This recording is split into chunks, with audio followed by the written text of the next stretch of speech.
All of the lights except the hazard warning lights, headlight high beams, and flash to pass are controlled by switches to the left of the steering column on the instrument panel.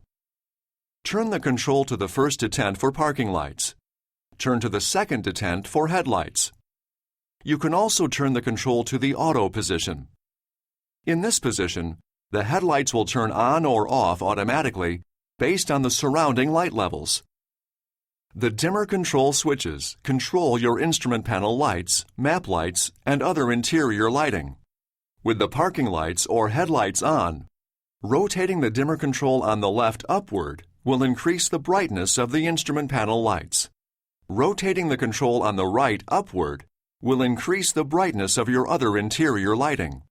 To activate the front fog lights, turn on the parking lights or the low beam headlights and push in the headlight switch control.